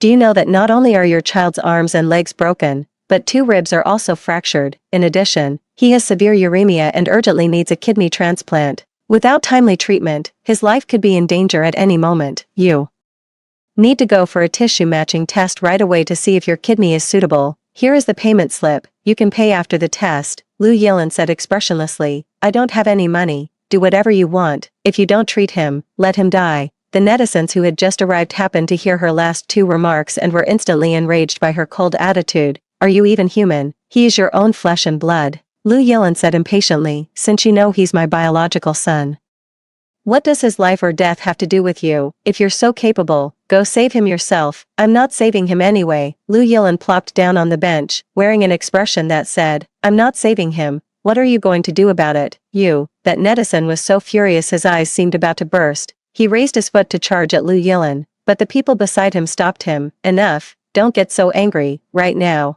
Saving the child's life is what matters most. If she won't save him, we will. Let's go get tissue matching first to see if we're compatible. Hearing this, that netizen temporarily suppressed the urge to teach Lu Yilin a lesson. Seeing how heartlessly and ruthlessly Lu Yilin treated her own son, the other netizens could only feel it was tragic for the child to have such a mother. Lu Yilin saw that all the enthusiastic netizens on site had gone for tissue matching, so she got up and pushed me in as well. You go too. A hint of schadenfreude tugged at the corner of Lu Yilin's mouth, as if she could already see me bawling my eyes out while hugging Yi Tianyu. I gave her a silent look and went for tissue matching along with the other netizens. 16. After seeing the results, the doctor became even more agitated. None of these people are a match. You are the child's biological mother, so you are the only suitable one. This is a matter of life and death. Go get matched and save your son. Lu Yilin had been looking rather detached, but after hearing what the doctor said, she suddenly stiffened completely. What do you mean, not one of these people is suitable? How is that possible? The doctor roared angrily. You are the child's biological mother. Among everyone here, you are the only one fit for this. Go get the cross-matching done right now. How is that possible? Lu Yilin looked utterly incredulous, unable to understand why my matching had failed. The doctor said angrily, What do you mean? How is it possible? Your son's uremia is very severe. And on top of that, he has suffered long-term abuse. If he doesn't get a kidney transplant in time, he won't live more than 3 days. He truly couldn't understand how a biological mother could be so cruel. Not only had she long abused the child, but even now that he was near death, she remained indifferent. If Lu Yilin were not Yi Tianyu's biological mother, he would have called the police by now. Neither my kidneys nor the netizen's kidneys matched. One netizen pointed at Lu Yilin and said, Since she is the child's biological mother, she must be a match. Quick, grab her, take her in for a matching test. An internet user rushed over to Lu Yilin and grabbed hold of her. Lu Yilin struggled and said, What are you doing? Let go of me. Lu Yilin tried to escape the clutches of the internet users, but they jointly forced her to undergo the matching test. The result was predictable. Of course, the match was successful. Seeing the result, Lu Yilin exclaimed in horror. Impossible. This is absolutely impossible. That bastard isn't even my son. How could I be a match? The doctor pointed at the report and said urgently, Look closely, you're both type O blood. How could he not be your son? Lu Yilin looked at me, stunned. Impossible. That bastard's biological mother is clearly her. How could he be my son? I sneered inwardly. Of course it was because I had swapped the children. I feigned shock and said, Lu Yilin, are you delusional? That little bastard is clearly your own biological son. How could he possibly be my son? Nonsense, Lou. Yilin snapped angrily. That little bastard is your biological son. My real son is Yi Chensi. Your husband swapped our children back then. The netizens exclaimed in shock. What? That child isn't your son. Hearing this, Lu Yilin finally realized what she had just said. Seeing that the truth was out, Lu Yilin decided to throw caution to the wind. That's right. That little bastard is not my son. Xiao Xing. Bet you never saw this coming. The son you've doted on for 6 years is actually my biological son, and your husband Yi Huide is also my son's biological father. So, are you satisfied with this answer? What a pity, your son is about to die soon, in a few days. Just wait to arrange his funeral. Who asked you? His own mother. To be so useless that you can't even match his kidney type. I met Lu Yilin's mocking gaze and sneered. Lu Yilin, are you deaf? Didn't the doctor just tell you? The bastard's blood type is the same as yours. Type O. My husband, Yi Huide, is type A. You and he are indeed the most likely to have a type O child, but have you forgotten? My blood type is type AB. A combination of type AB and type A can never produce a type O child. Netizens watching the livestream immediately rushed to Yi Tianyo's defense. So that's it. That means the child is actually your own biological son. You didn't want to save him, so you made up this lie to fool us, didn't you? Well, that's not necessarily true. I don't think she's lying. What do you think? Could it be that the babies were switched at birth, and then by some twist of fate, they ended up being swapped back? I glanced at the netizen who had made that comment and gave them a big mental thumbs up. Not bad. That netizen was pretty sharp. The only thing was, I was the one who deliberately swapped the children back. It wasn't an accident. I think it's possible. After all, both children have the same father, so they share some resemblance. Maybe when a nurse took the babies out for a bath, she accidentally mixed them up. That could be it. In my opinion, this woman was never a good person to begin with. Not only is she the other woman, but she also tried to mistreat her husband's legitimate son, only to find out in the end that the child she was abusing was actually her own. What goes around comes around, right? Now look, her karma has fallen on her own biological son. That poor child is really unlucky to end up with such a cruel mother. Truly pitiful. 17. After hearing what the netizen said, Lu Yilin had nothing left to understand because my child was swapped by Yi Huide right after birth, and the baby wasn't bathed until the next day. Perhaps it was then that the nurses, by some twist of fate, swapped the two children back. Bang! Lu Yilin was so enraged that her vision went dark, and she collapsed directly onto the ground. Good fainting this way. Her surgery index wouldn't meet the standard, and the kidney transplant couldn't proceed. However, Yi Tianyu still survived, thanks to the doctor's superb skills. Because of uremia, 1.5 of his kidneys were removed. His arms and legs had their bones shattered by Lu Yilin with a rolling pin, leaving him paralyzed in bed for life, unable even to eat on his own. When Yi Tianyu woke up, the first person he saw was me. As for Lu Yilin, she still hasn't woken up yet. When Yi Tianyu saw me sitting by the bed, his eyes were filled with resentment. Mom, why didn't you save me? I sneered and said, who do you think you are to question me? I remember telling you that your real mother is Lu Yilin, and it was she who broke your arms and legs. If you want to question someone, you should question her. And besides, why would I save you? Remember this, you ended up like this because of your own mother. She picked up a stick to discipline you. How could I, an outsider, have stopped her? Get some rest. I'll go pay for a few more days of your hospital stay. I got up, walked out of the hospital room, closed the door, and paid to extend Yi Tianyo's stay by another week. Of course, it wasn't my money, but Yi Huide's. While Lu Yilin was still asleep, I quickly called my assistant and asked him to record a video of Anan being kidnapped, and also to forge a few loan shark contracts for me. I looked at the loan shark contracts, which amounted to tens of millions, and nodded with satisfaction. After getting home, I immediately called Yi Huide countless times. Seeing that my calls were being rejected one after another, I kept calling Yi Huide non-stop, refusing to give up. Yi Huide probably thought I really had an emergency, so he picked up the phone. What is it? Make it quick, I'm busy. Hearing the impatient voice on the other end of the line, I cried out, honey, our son has been kidnapped. The kidnappers want me to pay them 10 million. If they don't get the money by tomorrow, they'll throw our son into the sea to feed the sharks. I was crying so hard I could barely breathe, and I sent the pre-recorded video to Yi Huide. Not long after, a roar came from the other end of the phone. Xiao Xing, what exactly have you done? Why are the people who kidnapped our son loan sharks? What did you do with all that borrowed money? I stammered. I saw that there was a lot of stock market investing going on, so I took out a loan to invest. Who knew I'd get scammed? I poured all the loan shark money into it, and ended up losing everything. Honey, what do we do? Hurry and find a way to raise the money. If we're too late, it'll be too late. Yi Huida's irritated voice came through the phone. Wait, let me think of something. After hanging up, a hint of a calculating smile curled at the corners of my mouth. Lu Yilan, oh Lu Yilan, please don't let me down. 18. The next morning, before I could even call Yi Huida, he stormed in furiously, followed by a haggard-looking Lu Yilan. Bitch. Yi Huida roared as he threw the loan contract into my arms. I give you so much money every month, and you still take out a loan, and tens of millions at that. Are you insane? I glanced down at the contract, then looked up with tear-filled eyes. Honey, I know I was wrong, but the child is innocent. I beg you, please save our child. He's only 6 years old. Ha, Yi Huida sneered coldly. Let me tell you the truth, even if your son dies, it has nothing to do with me.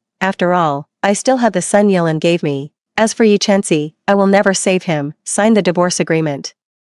And from now on, all your debts have nothing to do with me. Looking at the divorce agreement Yi Huida had shoved into my hands, I said in disbelief. Yi Huida, are you even human? Our son's fate is still unknown, and you're already thinking about kicking me out with nothing. Yi Huida said, you personally handed Qiao Group over to me, so naturally it's mine. As for leaving with nothing, if you hadn't borrowed so much money, why would I want to divorce you? Think about it, I'm still young, and my annual income is at most 3 or 4 million. Why should I have to shoulder this 10 million debt with you? And it's loan shark debt. The interest piles up every single day. A 10 million debt could easily turn into 40 or 50 million in the end. I don't want to be dragged down by your debt for the rest of my life. I have money now. I can get the best treatment for the child I have with Yilan. If he can't be cured, I can always have another child. As for you, now that you're weighed down by millions in debt, I wouldn't dare stay with you any longer. Who knows when the loan sharks might start coming after me. Slap. I glared at Yi Huida and slapped him hard. Yi Huida, you're a beast. If you want me to leave with nothing, fine, just give me 10 million, and I'll divorce you immediately. Yi Huida covered his face and said coldly, not a chance.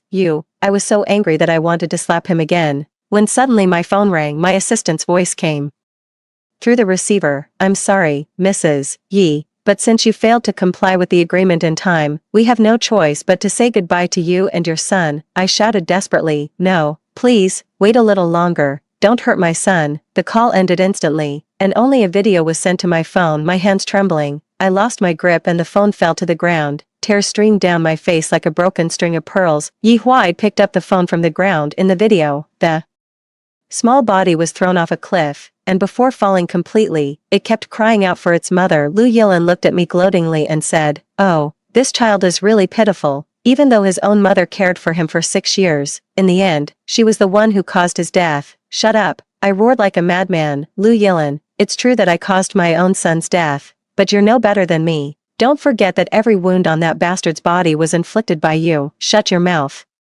You shrew. Yi Huida, his eyes bloodshot, suddenly slapped me across the face. Who gave you the nerve to call my son a bastard? Clutching my red, swollen cheek from the slap, I glared at him furiously and shot back without backing down. Yi Huida, don't forget that the name bastard was given by Lu Yilan. What's wrong with me calling her son a bastard? Yi Huida was momentarily speechless, then said, I don't want to argue with you. Just sign the divorce papers. Fine, let's divorce. Whoever backs out is a dog. I picked up the pen and signed my name in one go. Then, Yi Huida and Lu Yilan immediately took me to the Civil Affairs Bureau, and we successfully obtained the divorce certificate. I don't know how much money Yi Huida gave the staff, and it has nothing to do with me. The first thing I did when I got home was throw Yi Huida out. Yi Huida wanted to bring up the fact that I left the marriage with nothing, but I threw the property deed right in his face. Take a good look. This property deed has only my name on it. It's my premarital asset and has absolutely nothing to do with marital property. Knowing he was in the wrong,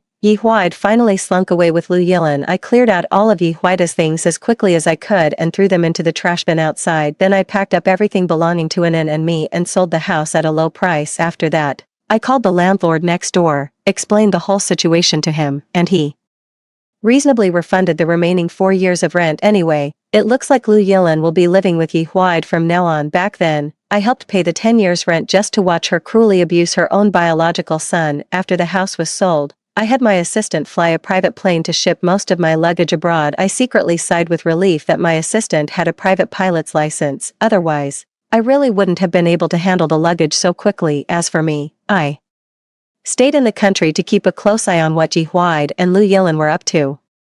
3 days later, Lu Yilin updated her moments. I clicked on it and saw 2 red marriage certificates. I hadn't expected Lu Yilin to be so impatient. Only 5 days had passed, and she'd already registered her marriage with Ji Huide. I reached out to an old friend of mine, who is a very experienced stock investment advisor. After I told him about my situation, he expressed his willingness to help me out. I thanked him and then hung up the phone. Lu Yilin, you brought this upon yourself, so don't blame me. My friend came through quickly and soon found a way to get in touch with Ji Huide. With my friend's silver tongue, Ji Huide, half convinced and half doubtful, invested 50,000 yuan in stocks. A month later, seeing that stock trading really could make money, Ji Huide invested another 100,000 yuan. Perhaps having tasted success from the first 2 rounds, Ji Huide invested another 200,000 yuan. Soon it was 300,000, then 500,000.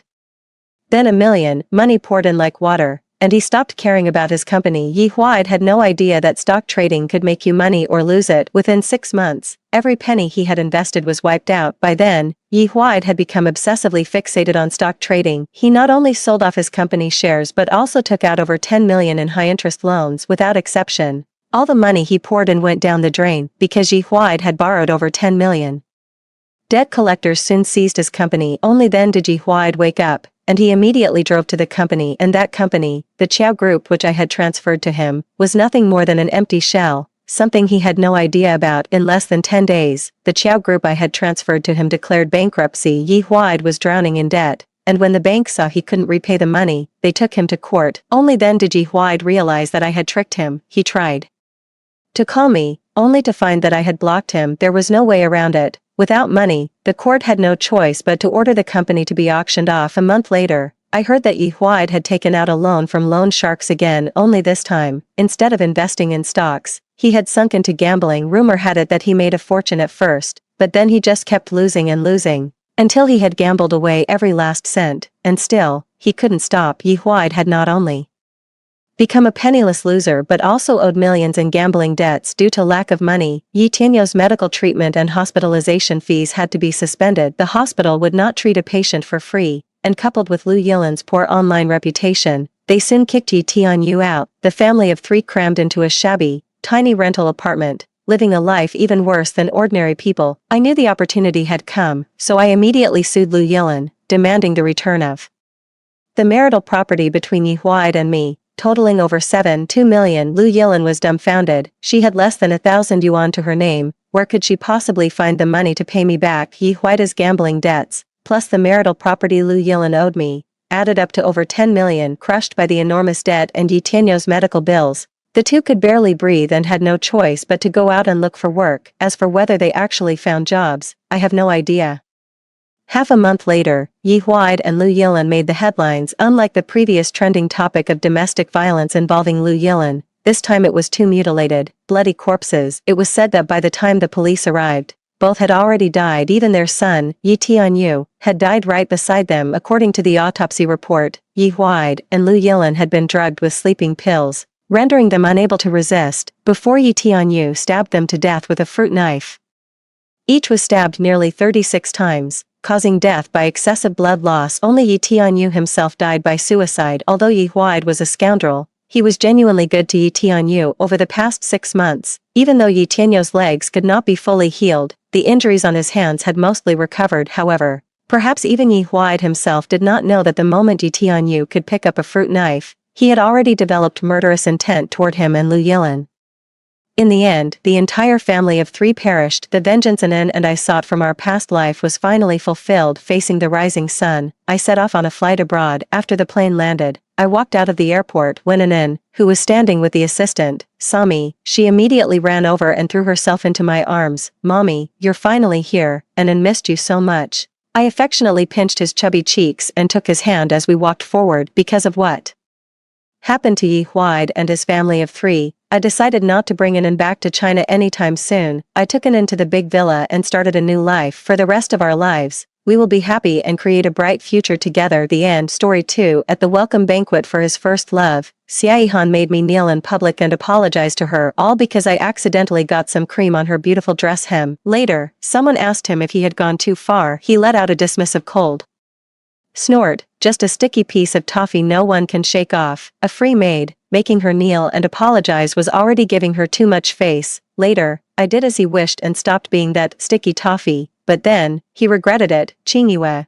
I know you don't like me coming back, you can do anything to me, but you can't ruin the dress Ihan gave me. This is a gift Ihan specially customized for my return home. It's one of a kind in the world. How could you treat Ihan's heartfelt gesture this way? Yi Yue looked at the cream on the hem of her skirt, her face full of anxiety, her voice carried a tearful tone, and her eyes were slightly red, as if tears would burst forth at any moment. I stared blankly at the fingernail-sized smear of red cream on her skirt, then looked at her pitiful, delicate face. I remembered that I had just been about to get warm water for Seaehan. He can't drink alcohol, but when I passed by Yi Yue, she suddenly bumped into me, and I didn't have time to dodge. As it happened, she was holding a cake, and by such coincidence, the cake slipped from her hand, leaving cream on her skirt. Before I could say anything, Seaehan walked over with a cold expression on his face. He put one arm around Yi Yue's waist, gently brushed aside a strand of hair hanging by her ear with the other hand, then glanced at the small bit of cream, turning his head to look at me. His voice was icy and piercing.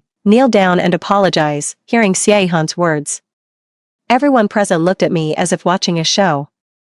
I knew they were all friends of Seaehan and Yi Yue, and they also knew I was Seaehan's doormat. Countless times in the past, Seaehan would always find ways to humiliate me, and they would never tire of watching, taking pleasure in it. But this time, I kept my head down, pressed my lips tightly together, forced back the tears in my eyes, and did not move an inch. I had always done whatever Seaehan said, but this time, I stubbornly refused to admit I was wrong. What, didn't you understand what I said? Seaehan looked at me, his fists clenched tightly, his eyes burning with anger. Okay, I'll kneel. I apologize. Please don't be angry, and make sure to take care of yourself. I knelt on the ground, knocking my head against the floor as I kowtowed to Yi Yue, endlessly murmuring sorry. Satisfied now, Seaehan whispered softly into Yi Yue's ear, his tone gentle and flirtatious. Oh my, I never meant for things to turn out like this. Actually, it would have been enough if Qingyue just apologized. There was no need for this. Nestled in Seaehan's arms, Yi Yue's voice turned coquettish as she said there was no need for this, yet she made no move to help me up. Come on, I'll go get you another slice of cake.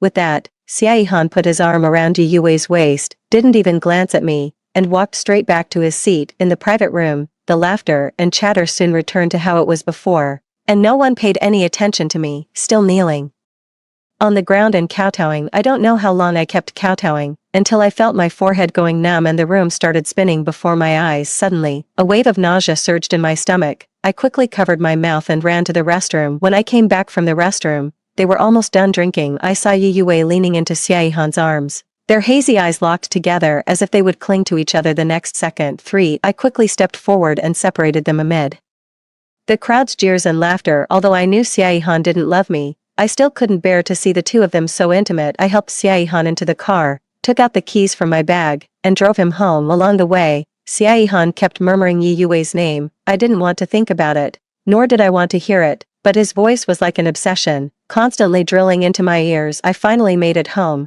and he had stopped calling out Yi Yue's name. I helped him onto the bed, cleaned the vomit off his clothes, and then sat down to quietly look at him. To be honest, I didn't like it when he drank, but I also hoped he would get drunk. Only when he was drunk and lying there quietly did he seem most like himself. I unconsciously touched the cross bracelet on my wrist. This was the last gift Ens gave me, and I have always treasured it dearly by my side. Everyone wondered why I never left Seaehan, no matter how badly he treated me. In fact, only I know that I just couldn't let go. The first time I saw Seaehan, I felt it was a chance given to me by heaven, a chance to say I'm sorry. He and Ens looked far too much alike. I also asked Seaehan many times if he had a brother, but he always impatiently replied that he didn't. When awake, Seaehan's eyes were cold, the complete opposite of En's warmth, yet, with that identical face, he always made me fall for him again. I reached out, wanting to smooth the deep furrow between Seaehan's brows, but before I could touch him, another overwhelming wave of nausea hit me. I hadn't eaten much in the evening,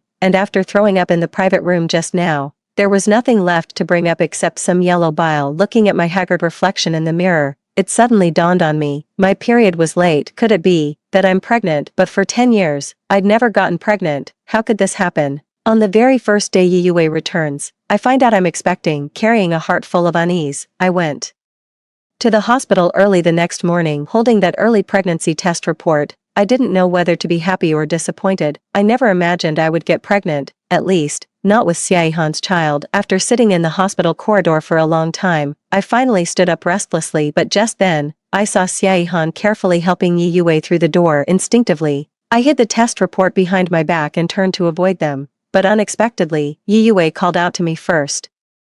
"Qingyue, what are you doing here?" Bent over with her hand pressed against her abdomen, Yue looked pained, yet her tone carried concern. Seeing me just stand there staring at Xiaohan without speaking, Yue spoke up again. "Don't blame me, Han. It's my own fault for not being stronger. I drank way too much yesterday. I didn't expect my period to come early today." Hiss, it hurts so much. As she spoke, Yue couldn't help but crouch down watching Yue in pain. I only found it laughable. The one he loves isn't carrying his child, but the one he doesn't love is. "Can't you see how much pain Wei is in? Come over and help support her." Ihan Xia's cold yet anxious voice interrupted my thoughts. I looked at Ihan Xia. That face of his was a reason I couldn't refuse. Together with Ihan Xia, we helped Yue into a chair to sit down. He went to queue up for her registration and instructed me to take good care of her there. Watching Ihan Xia's anxious retreating figure, it turned out he did understand the pain of a woman's period. I used to suffer from menstrual pain too, though it didn't happen every month. When it struck,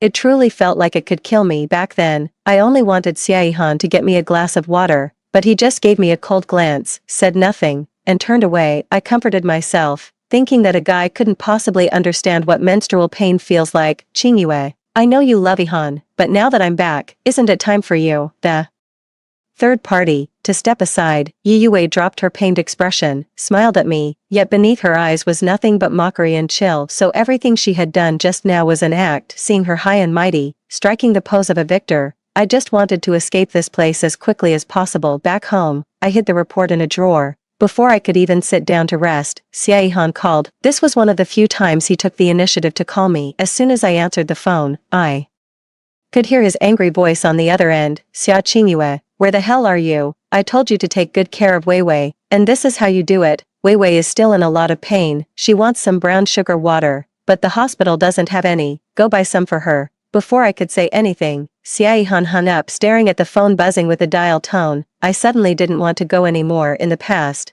just to see Xiaohan, I would go to him no matter how far, but now, I still want to see him too, just not the way he is with Yue.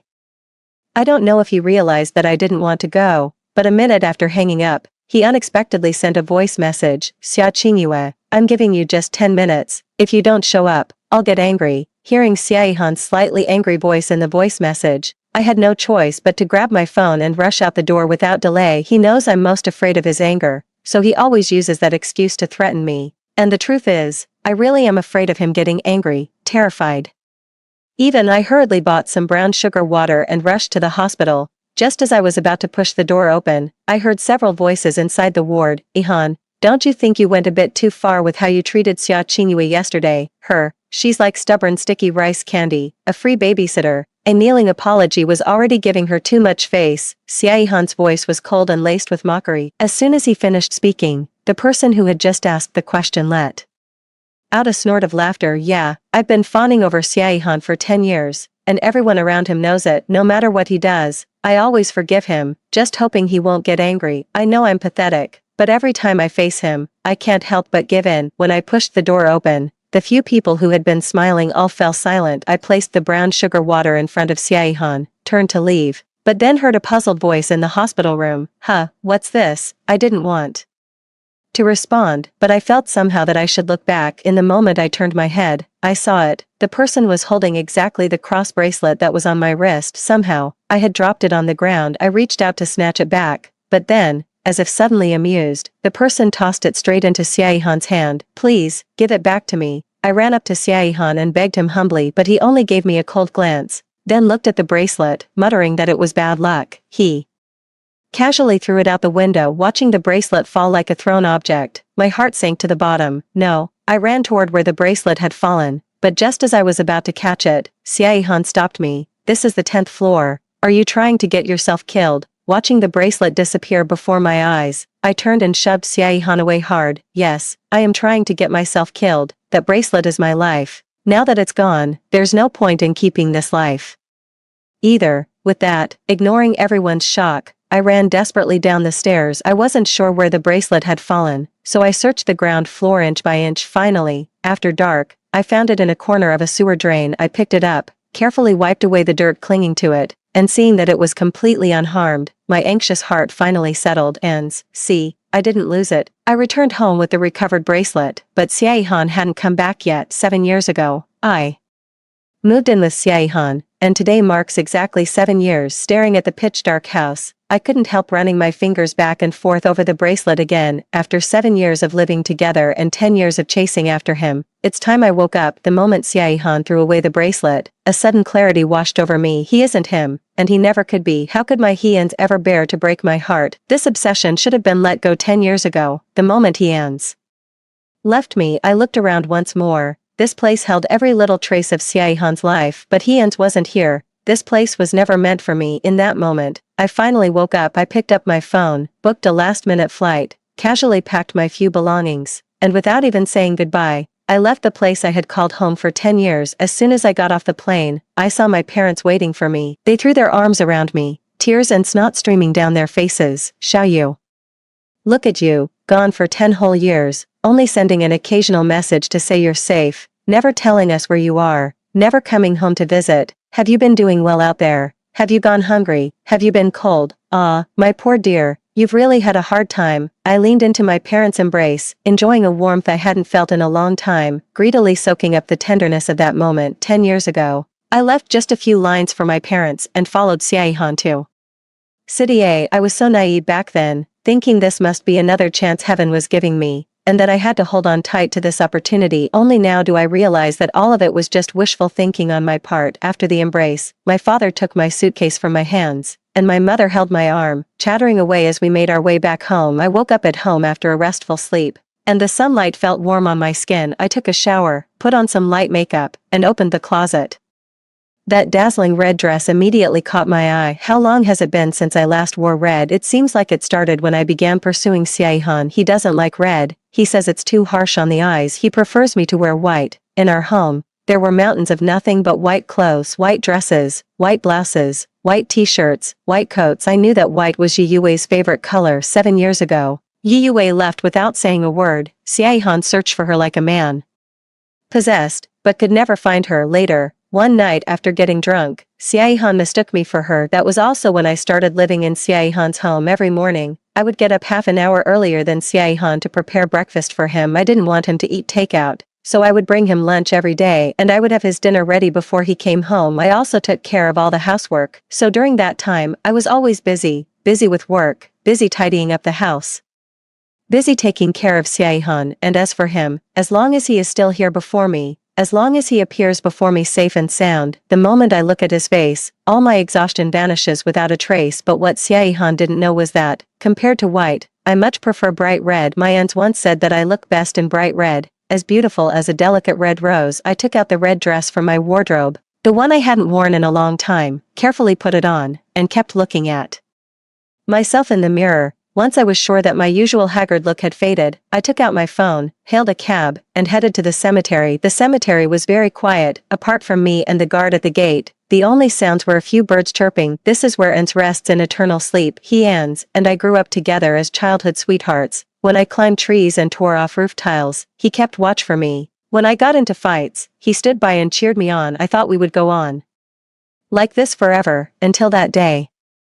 Just because Hyans couldn't buy the cake I had been longing for, I threw a little tantrum and ran off. I never expected that running off would be our final farewell. When I saw Hyans again, he was lying quietly in the morgue, as if he were just asleep. The doctor said he died suddenly of a heart attack. I already knew. I had known for a long time that Ents had congenital heart disease. He couldn't get too upset or do strenuous exercise. The person who found Ents told me that he discovered him by the street. By the time he got there, Ents was already fading fast, but he kept murmuring, "Sorry, I couldn't fulfill all your birthday wishes, but the one who should be sorry is clearly me. I shouldn't have thrown a tantrum over the cake. And I shouldn't have left him at home alone, it's my fault. I'm the one who caused An's death. That's exactly why I'm so afraid of Xiaohan getting angry. When he gets angry, I feel An's drifting further and further away from me, as if he might disappear at any moment. I reached out and touched the cold tombstone, where Anne's smile was still etched, but that smile would remain there forever. I couldn't hold back my tears any longer,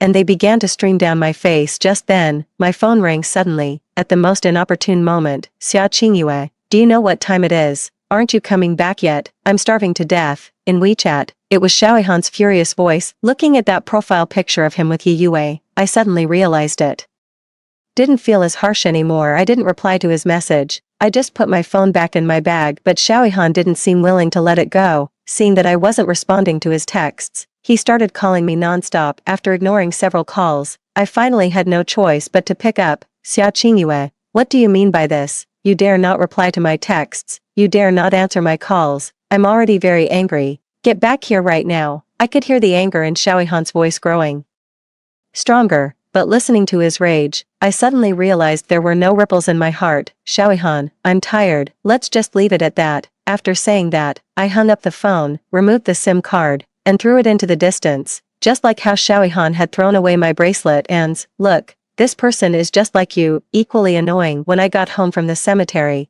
I saw my mother looking at me with a beaming smile, and I suddenly had a bad feeling. Xiaoya, you're not getting any younger. Don't you think it's time to start thinking about your future, you know, marriage and such? Let me tell you, I think that colleague of the father of the son of the classmate of the younger sister-in-law of the neighbor of your second aunt's husband, he seems like a good match. He has distinct features, eyes like eyes, nose like a nose, a pretty spirited young man. Come, let me show you his photo. I've already made arrangements with them. He's currently working out of town and will be back next weekend, specifically to meet you. My mom kept talking endlessly, and I could only look at her helplessly without waiting for me to speak or even giving me a chance to shake my head. She just decided the matter of my lifelong marriage like that. My mom said she's arranging a blind date for me next weekend. That's only 10 days away. I need to get moving. When I walked out of the hospital, the sunlight was just right. I placed my hand on my flat belly and watched the hurried passers-by. Suddenly, I felt an immense sense of relief at that moment. Like this, I really would have nothing more to do with Xiaohan. A week later, following my mom's instructions, I went to the coffee shop in town and waited for that blind date. My mom wasn't wrong. He does have a nose and eyes. It's just that he doesn't look like him. Feng Yi is a decent man. He took me to the movies, treated me to dinner, asked about my interests, stayed with me through tears and tantrums, and accompanied me in everything I loved to do. But I never felt a spark for him. I never thought I would see Xiaohan again. But the unexpected always finds a way of appearing unannounced. When Feng Yi and I came out of the mall after buying clothes, Xiaohan was standing right there in front of us. He had lost a lot of weight, dark circles hung under his eyes, and the stubble on his chin reminded me that he hadn't shaved for at least a month. The Xiaohan who once acted so arrogantly before me was nowhere to be seen. Xia Qingyue, who is he? Xiaohan pointed at Feng Yi beside me, the cold aura emanating from his body making spring feel like the depths of winter. Do I know you? I took Feng Yi's arm to leave, but Xiaohan blocked my way again. Can we talk? Gone was the icy demeanor. Now Xiaohan looked dejected, like a stray dog no one wanted, pitiful, yet irritating. You two talk, I'll wait for you up ahead. Feng Yi glanced at Xiaohan, then at me. He took my hand from his arm and gave it a gentle pat. Some things need to be said openly. After saying that, Feng Yi walked into a nearby KFC. I took Xiaohan to a coffee shop not far away. I ordered a cup of coffee for myself, but didn't order anything for him. He wasn't annoyed, just quietly looking at me without saying a word. Seeing Xiaohan so quiet, I felt a little unaccustomed to it. In the past, whenever we were together, except when he was sleeping or drunk, he would always find all sorts of things to boss me around. Now, just sitting there quietly watching me, he made me feel a bit uneasy. What do you want to talk about? I was the first to break the silence. Xiaoya, can you come back to me? Xiaohan suddenly took my hand, his trembling voice filled with both hope and uncertainty. Hearing his words, I suddenly felt like laughing. Once, he treated me as a stand-in, and I treated him as one too. Now that his true love has returned, I have woken up from my role as the stand-in. Who is he putting on this act for? No. I pulled my hand back from his and answered him decisively. Xiaohan sighed, and the light in his eyes vanished instantly. Xiaoya, after you left, I did a lot of thinking. I've realized that, without knowing exactly when, I have gradually fallen in love with you. The sight of you cooking for me, picking out clothes for me, and lounging on the sofa watching TV. These images keep appearing before my eyes all the time. You're in the kitchen, in the living room, in the study, on the balcony. Every corner of the home has you in it. At first I thought I just wasn't used to it, but later I realized it's not that I'm not used to it. I've fallen in love with you. I even tried to forget you. I took way to many places without you, yet without you, I couldn't find any happiness. Only then did I realize that my feelings for Weiwei were merely an obsession. But my feelings for you, that is love. Xiaoya, I know that you love me too.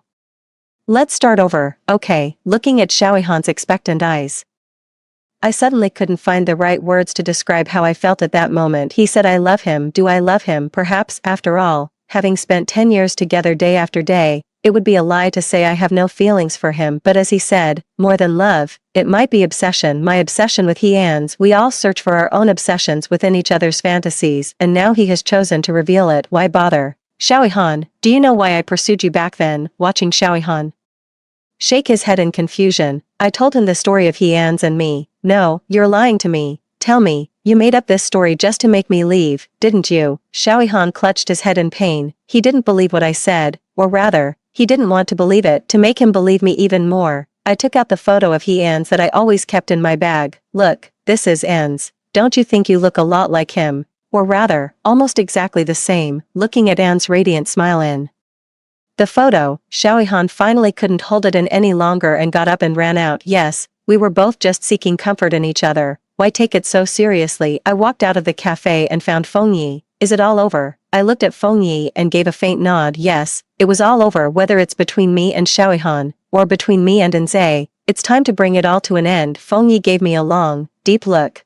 then fell silent. The ending I thought I had achieved was shattered the very next day by Xiaoyihan. I never expected him to be waiting for me downstairs at my place. I couldn't even figure out how he had found where I lived. Xiaoyihan was carrying groceries. When he saw me coming downstairs, he walked over with a smile. Xiaoya, I've thought it through. Whether or not I look exactly like He-An's, the one in your heart, in my heart, I've always loved you. I'll do everything I can to turn that man in your heart into me. Seeing Xiaoyihan's smile, I suddenly felt a little dazed. For 10 years, he never smiled at me, and I even began to wonder if he knew how to smile at all. But now his smile is as warm as An's. They really are so alike. Without waiting for me to speak, Xiaoyihan walked straight toward my house. If I remember correctly, your apartment is on the 10th floor, right? I was shocked by how much he knew about my home. Just how much had he investigated me? Hello, uncle and auntie. My name is Xiaoyihan, and I'm Xiaoya's boyfriend. The first time he met my parents, he acted so well-behaved that he didn't seem like Xiaoyihan at all. The moment they saw Xiaoyihan, my parents just stared at each other in astonishment. They had never imagined that two people could look so strikingly similar. I hadn't imagined it either. Xiaoyihan seemed to have anticipated my parents' reaction. Without waiting for their invitation, he walked straight into our home. As if he were very familiar with the place, he picked up an apron, took the groceries out of the bag, and started preparing lunch. It was the first time he had ever cooked himself in the past 10 years. I had seen him cook before, but never for me. In his words, I didn't even deserve to eat the food he made, but this time, for the first time ever, he actually made soup for me. Xiaoya, come here, quickly. My mother pulled me to the corner like a thief, covered her mouth, and whispered in my ear, Xiaoya, where did you find a boyfriend who looks so much like? My mother didn't say He-An's name. They always knew that name was forbidden to me. Seeing the look on my mother's face, like she'd just seen a ghost, I couldn't help but laugh. My encounter with Xiaoyihan was the most unexpected of surprises. It had been only 6 months since En's left, and I still hadn't moved on from his death. I revisited every moment En's and I had shared, and it was by the lake where he proposed to me that I met Xiaoyihan. He was there waiting for Yi Yue. Only then did I realize that Xiaoyihan and Yi Yue studied at the university right next to ours. With just one look, I was convinced. Xiaoyihan was my An's, waiting for me to say those words. I'm sorry. From that moment on, I kept chasing after Xiaoyihan. No matter whether Yi Yue was by his side or not, he always had me there. Later, after we all graduated, Xiaoyihan decided to move to City A, and I followed him there. That move lasted 10 years. I was interrupted by Xiaoyihan's voice calling me to dinner. He had prepared a table full of sumptuous dishes, most of which were my favorites. It turned out he had always known what I loved to eat the most. He just never bothered to spend time making them for me. I asked my parents to eat at home, then took Xiaoyihan down to the garden outside the building. Xiaoyihan, you really don't have to do this. The truth is, I've never loved you, or rather, It was never because you are who you are that I loved you. I don't know if Xiaohan actually heard what I said, he just sat there. Hands resting on his knees, silent, without a word. After a long while, he finally let out a deep sigh. Xiaoyu, I know, I understand, you don't actually need to keep emphasizing that person's existence. No matter what your purpose was in approaching me before, I've told you, I will try my best to turn the him in your heart into me. I know, I've wronged you in the past. I shouldn't have challenged your limits again and again for Weiwei's sake. Xiaoyu, can you give me one more chance?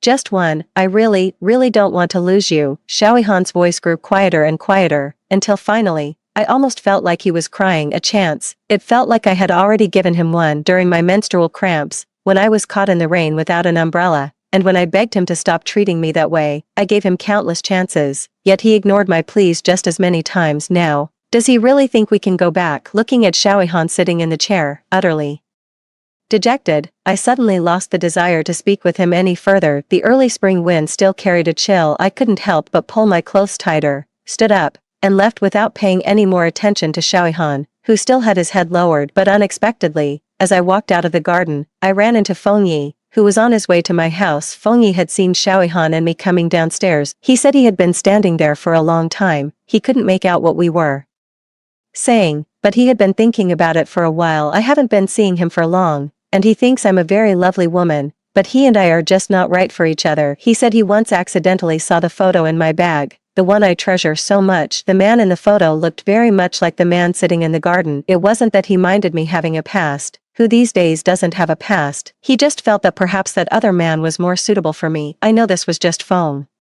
Ye's excuse, but the truth is, I didn't have feelings for him either. Perhaps this counts as the best possible reason to break up. Feng Yi left, but Xiaohan did not. It was as if he hadn't understood what I said in the garden. Since then, he had been coming to my house more and more often. I felt that my parents were almost won over by him, and were even speaking kindly of him. But how can a wounded heart ever be fully healed? What meaning is there in affection that comes too late? Besides, the one I love has never been him. Amid Xiaohan's relentless pursuit, I welcomed his marriage proposal. Quite coincidentally, he proposed to me right by the lake where we first met. Watching the sunlight dapple under the trees, the balloons dancing in the wind, and the man kneeling on one knee before me in his sharp suit and handsome face, I no longer felt a stir in my heart. In the same place, under the same weather, two strikingly similar men proposed to me. Some things really are just inexplicable. Xiaoya, will you marry me? Looking at the man before me, suddenly, two faces overlapped as one. My Ans, is that you? At that moment, I cried for no reason at all. Xiaohan watched my tears with great excitement, thinking I had said yes. Not good. The next second, my answer plunged him into the abyss. He was very similar to Ans, but after all, he was not Ans. 10 years. I spent 10 years getting close to one person and forgetting another. How many decades does one person even have? Enough. It's truly enough. I still have my own path to follow. After all, person can't live in the past forever. I rejected Xiaohan's marriage proposal and booked a flight abroad. Just like Yue back then. On the day I left, I texted my parents and told them not to tell Xiaohan where I had gone. For a very long time afterward, I heard that Xiaohan had been searching for me like crazy. He also went abroad, only he didn't know that wherever he went was never where I was. Xiaohan side story. Xiaohan never thought Xia Qingyue would leave him. A woman like her, sticky as taffy, impossible to shake off. He thought she would cling to him like this for the rest of her life, or at least, until he grew tired of her. Yet, Xia Qingyue left, quietly and without a word, just like Yue had back then. On the first day Xia Qingyue left, Xiaohan noticed nothing unusual and even called her to come back and cook for him. When he heard Xia Qingyue say she was tired and that this was it between them, Xiaohan still didn't realize the seriousness of the situation. But as days passed and Xia Qingyue showed no sign of returning, only then did Xiaohan truly begin to panic. He went looking for her, but found nothing. Later, he grew angry as well. He took Yue out to have fun, sulking all the while, but soon he realized that without Xia Qingyue by his side, he wasn't happy at all. He loved watching her busy figure, loved seeing her take care of him when he was drunk, loved watching her sleep. Her presence was everywhere in his home. Later, when he saw the early pregnancy test report in the drawer, he completely lost his mind. He didn't know, he had never known, that she was carrying their child. What kind of bastard was he, to have just let her go like that? He pulled some strings and finally found her, but there was someone else by her side. While they were at the cafe, he heard her story. He finally understood why, every time Xia Qingyue looked at him, There was always such an unshakable sorrow in her eyes. It turned out that their being together back then had been premeditated all along. He admitted that at the time, he was genuinely angry. He tore the report in his hand to shreds and furiously slammed it against the tree trunk in front of him. After venting, he finally came to his senses. Hadn't he also treated her as a substitute? They were even, that being the case, they could start over. But he hadn't expected that Xia Qingyue still refused to accept him. He tried every possible way, and even her parents had begun to accept him. Yet Xia Qingyue still refused. He proposed to her, thinking that this way, she would stay by his side forever, but